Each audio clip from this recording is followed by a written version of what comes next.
안녕하세요. 빠른 합격을 위한 선택 1타 클래스에서 공인중개사 부동산 학개론을 담당하고 있는 박수현입니다.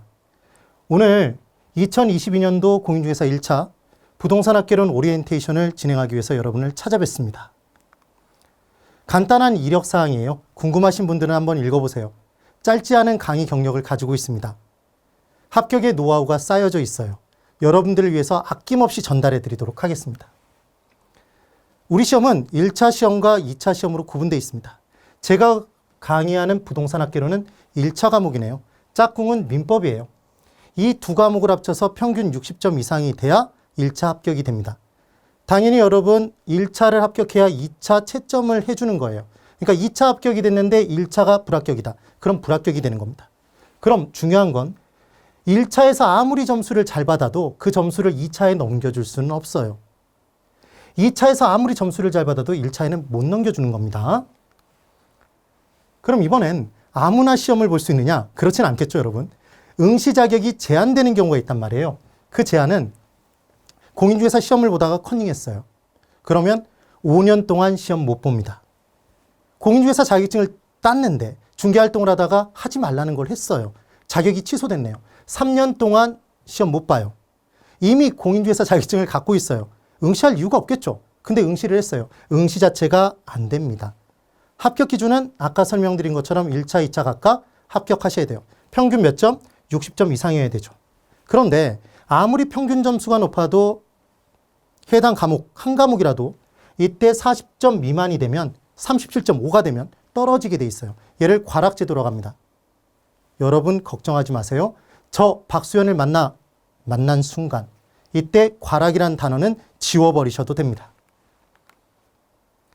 이제 개론과 민법을 실제 시험장에 들어가서 본다면 몇 분 동안 보도록 되어 있냐면 100분에 걸쳐서 보게 되어 있습니다. 개론이 1번부터 40번, 41번부터 80번이 민법이에요, 여러분. 근데 제가 개론을 몇 분 안에 풀어야 된다고 얘기했죠? 40분이에요. 그럼 한 문제당 40문제니까 1분씩에 풀어야 40분 안에 풀 거 아니에요? 이렇게 풀어야 되는 이유가 있습니다. 아니 왜 100분인데 50분 동안 풀면 안 돼? OMR 카드 기입하셔야 되잖아요. 그 다음 또 하나 실제 기출된 문제들을 보면 민법의 지문 길이가 훨씬 길어요. 그래서 개론을 40분 안에 해결하셔야지만 좀 더 수월하게 합격하실 수 있다는 거죠. 제가 문제를 빨리 푸는 방법을 설명드릴 거예요. 그럼 우리의 목표 점수는 부동산학 개론에 85%가 나오고 감정평가 이론에서 15%가 나오는데 이때 24문항과 4문항을 합쳐서 4문제당 여러분 10점입니다. 그럼 얘는 70점이겠죠. 최소 70점을 제가 확보시켜 드릴 거예요. 그래서 우리는 절대로 민폐 끼치는 개론이 돼서는 안 돼요. 민폐란 민법에 패 끼치는. 그래서 60점 점수보다 낮게 받으면 민법에서 도와줘야 되잖아요. 우리는 민법을 도와줄 수 있는 개론으로 거듭나야 되는 겁니다. 저하고 약속하시는 거예요. 자, 이제 출제 경향을 설명드릴게요. 출제 내용은 일반적인 부동산의 특성이 어떠어떠하다 총론이 있네요. 각각의 이론들 세부적으로 쪼개놓은 강론이 있어요. 그리고 감정평가 이론이 있습니다. 감정평가사라는 전문 제도가 있어요. 그럼 감정평가의 전문가는 감정평가사니까 공인중개사가 필요가 없을 것 같지만 필요 있습니다. 왜냐하면 우리가 중개활동을 할 때 이 건물, 이 상가 건물의 가치가 어느 정도 나갈지 대략적인 평가는 필요하잖아요. 그렇죠? 그래서 감정평가론 문제를 6문제를 내도록 돼 있어요. 그리고 실제로 출제되는 비율이 거의 동일하게 출제가 되고 있습니다. 물론 각 회차별로 어떤 해에는 어떤 한 문제가 어떤 한 더 파트가 한 문제씩 더 나오고 덜 나오고 이렇게 할 수 있겠죠. 그렇지만 거의 비슷하다는 얘기예요. 그리고 매년 시사성 문제가 한 문제 정도가 나와요. 작년도 시험 문제에서는 각각의 정책별로 빠른 연도 순서대로 알맞게 나열되어 있는 것 찾는 문제가 나왔어요. 우리 시험 역사 문제가 아니었기 때문에 이제까지 단 한 번도 그런 문제가 나온 적이 없었는데 그 문제를 냈던 거죠. 출제위원님 욕 많이 먹으셨어요. 다시 나올 가능성은 거의 없다라고 봅니다. 그런데 주의하실 건 우리 시험의 계산 문제가 개론에서 최소 7문제에서 10문제 정도가 출제가 되고 있어요. 그 평균적으로는 8문제에서 9문제가 출제가 되고 있다는 얘기죠. 그럼 이제 굉장히 답답해 하시는 분들이 많아요. 내가 학교 다닐 때도 수포자였는데 수학은 포기했었는데 공인중개사 공부하면서 내가 다시 수학을 공부해야 돼? 여러분 우리가 공부하는 시험에 나오는 계산 문제는 저한테 공부해 보시면 수학이 아니라 산수라는 사실을 아시게 될 거예요. 그리고 각각의 문제 유형별로 편하게 푸시는 암기 방법도 설명드렸어요. 그러면 각각의 내용들로 대입만 시켜주시면 편하게 문제를 푸실 수 있다는 얘기입니다. 우리는 10문제가 만약에 나왔다 그러면 8문제 정도까지는 확보를 해주셔야 되는 겁니다. 그리고 예전에는 지엽적인 문제들이 많이 나왔는데 전체적인 체계를 물어보는 문제가 근래 들어서 많이 나오고 있어요. 그리고 파트별로는 경제론과 경제론에 입각한 정책론이라는 파트가, 그리고 수요자는 부동산을 투자하는 거잖아요. 부동산에. 투자이론. 그리고 부동산이 비싸니까 자금을 융통해서 들어와야 되겠죠. 은행에서 돈 빌려서 들어와야 될 거잖아요. 금융론. 그리고 감정평가론 등에서 가장 많이 출제가 되고 있어요. 핵심, 중요한 것, 놓치면 안 되는 것. 계산 문제 절대로 포기하지 마세요. 자, 그러면 강론에서 80% 정도가 나오고, 그리고 총론에 약 7.8%, 감정평가론에서 13.6% 정도가 나온다. 이 정도 기억해 두시면 돼요. 그리고 각각의 세부적인 내용을 보면 부동산학 총론에서는 3문제에서 4문제인데 이 중에 기본 개념이 제일 많이 나와요. 강론에서는 경제론 중요하다고 그랬죠? 우리가 뉴스 미디어를 보면 시장경제 체제하에서 이런 얘기 되게 많이 봅니다. 그래서 시장론, 경제론과 연결돼 있어요. 그리고 정부가 시장에 문제가 발생했을 때 정책을 펼치는데 경제론에 입각해서 정책을 펼친단 말이에요. 그래서 정책론까지 연결해서 하나라고 보시면 돼요. 이 부분만 합쳐도 36% 정도가 됩니다. 그리고 가장 여러분들이 좀 어려워하시는 부분이 투자론인데 제가 투자론 정말 설명 잘해요. 절 믿고 따라오시면 됩니다. 한 파트로는 얘가 제일 많이 나오네요. 금융론도 많이 나오죠. 그래서 이 부분들을 잘 잡고 가시면 고득점이 가능합니다. 그리고 감정평가론 부분에서는 기초적인 이론 부분이 문제로 나오고 감정평가 3방식이라는 게 있는데 이 부분의 내용도 실무에서 실제로 써먹기 때문에 제가 중요한 부분들을 체크해서 쉽게 전달해 드릴 거예요. 문제 없습니다. 그러면 제 강의의 특징에 대해서 설명드려 볼게요. 여러분, 개론 시험을 잘 보기 위해서는 무슨 공부를 해야 되냐고 저에게 물어보신다면 전 뭐라고 대답할 거냐면 기출문제를 잘 풀어보시라는 말씀을 드릴 거예요.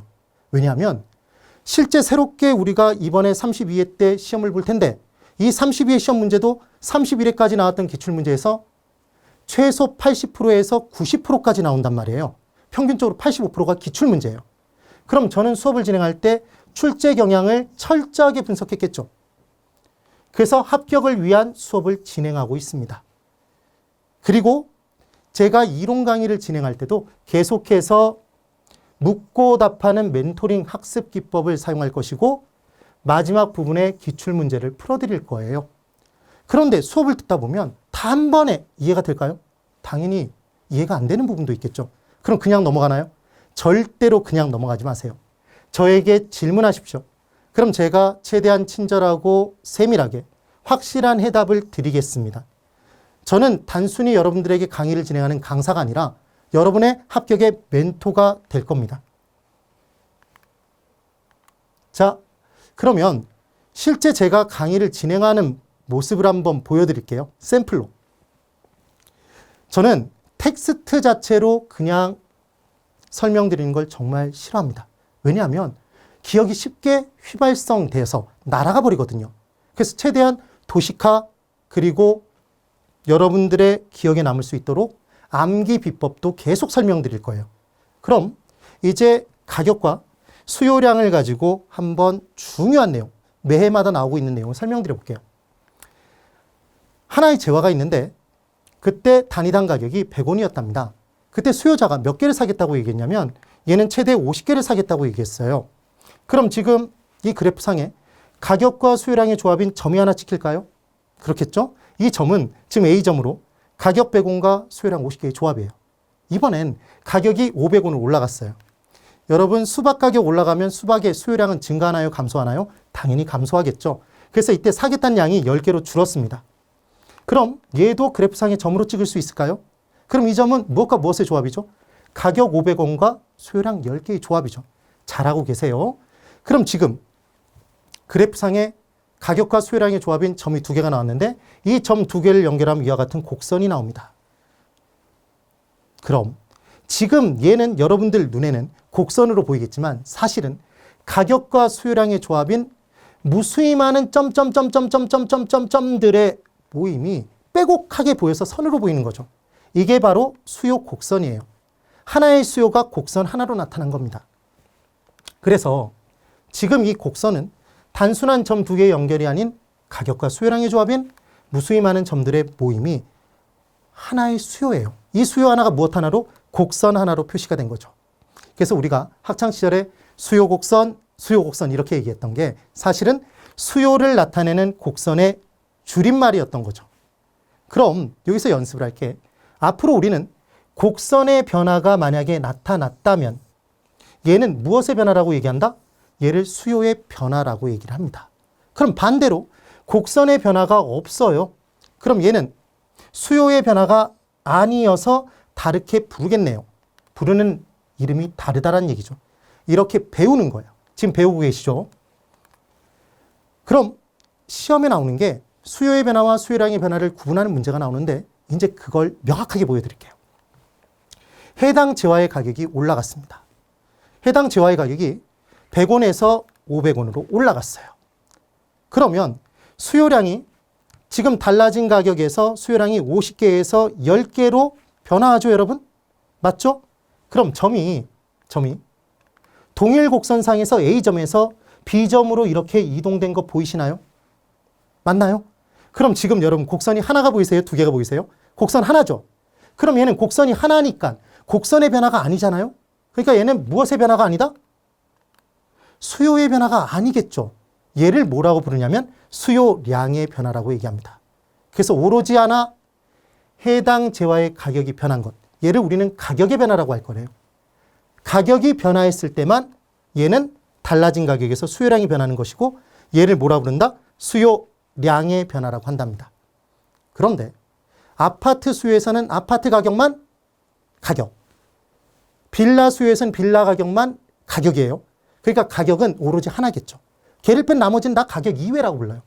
그래서 가격이 오로지 하나밖에 없으니까 수요량의 변화는 오로지 하나밖에 없는 거죠. 그럼 상반되는 내용인 이제 수요의 변화라는 걸 설명드려 볼게요. 가격 이외의 요인으로 소득 증가라는 게 이루어졌답니다. 여러분, 소득이 증가됐어요. 그럼 동일한 가격에서 원래 사겠다는 양이 50개였는데 이제 사겠다는 양이 늘겠죠? 55개로 증가했습니다. 그러면 이제 점이 이렇게 A-점으로 삐져나갈까요? 삐져나가겠죠. 그래서 A-는 가격 100원에 55개 수요량이 조합이에요. 그럼 이번엔 동일한 가격 500원일 때 소득이 증가했으니까 역시 수요량이 13개로 늘었습니다. 그럼 이렇게 파란 점이 또 찍히겠네요. 그럼 얘는 B점일까요? B-점일까요? B-겠죠. 그래서 가격 500원과 수요량 13개의 조합이 됐어요. 그럼 지금 파란 점이 두 개가 보이시나요? 그럼 이 두 점을 연결시키면 파란 곡선이 하나 나오겠죠. 그럼 얘는 또 다른 곡선 2인가요? 또 다른 곡선이죠, 여러분. 그럼 지금 곡선 1이 곡선 2로 곡선의 변화가 나타났나요? 맞죠? 곡선의 변화예요. 곡선 하나가 무엇 하나다? 수요 하나. 얘를 무엇의 변화라고 한다? 수요의 변화인 거죠. 그래서 소득 증가는 가격이다, 가격 이외다? 가격 이외 요인이 변화함에 따라 동일한 가격에서 수요량이 변화해서 나타나는 것, 얘를 뭐라고 한다? 수요의 변화라고 얘기를 하는 거죠. 그럼 아까 해당 재화의 가격은 오로지 하나였잖아요. 걔를 뺀 나머지는 다 가격 이외의 것이에요. 그럼 우리는 수요의 변화와 수요량의 변화를 얘기할 때 다 무엇의 변화라고 대답하면 되겠다? 수요의 변화죠. 오로지 해당 재화의 가격이 떴을 때만 걔만 뭐라고 한다? 수요량의 변화라고 얘기해 주시면 되는 겁니다. 자, 그럼 이제 배웠으니까 익혀볼까요? 곡선 하나가 무엇 하나였다? 수요 하나였죠. 곡선의 변화는 무엇의 변화다? 수요의 변화입니다. 가격 이외의 요인이 변화됨에 따라 나타난 거죠.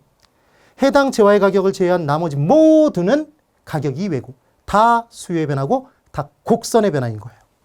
그러면 절대 공식이 있어요. 제가 여러분들에게 지금의 것은 수요의 변화입니까? 수요량의 변화입니까? 질문을 드리면 무조건 뭐라고 대답하시면 되냐면 답은 정해져 있어요. 수요의 변화라고 대답하세요.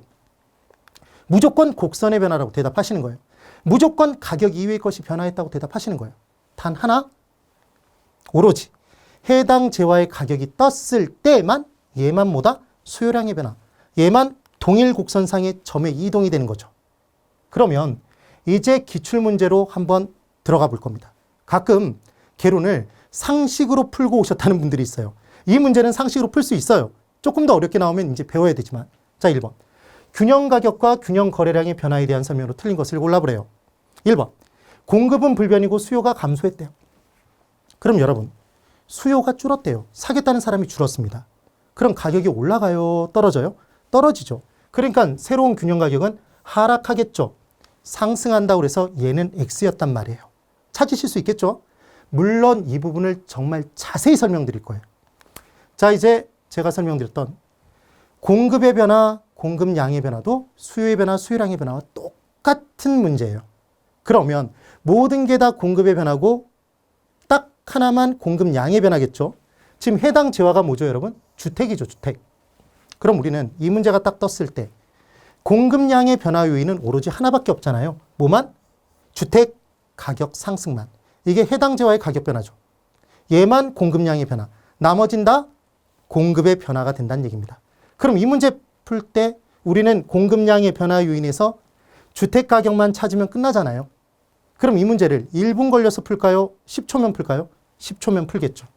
여기서 전략된 시간을 다른 문제를 풀 때 할애해 주시는 거예요.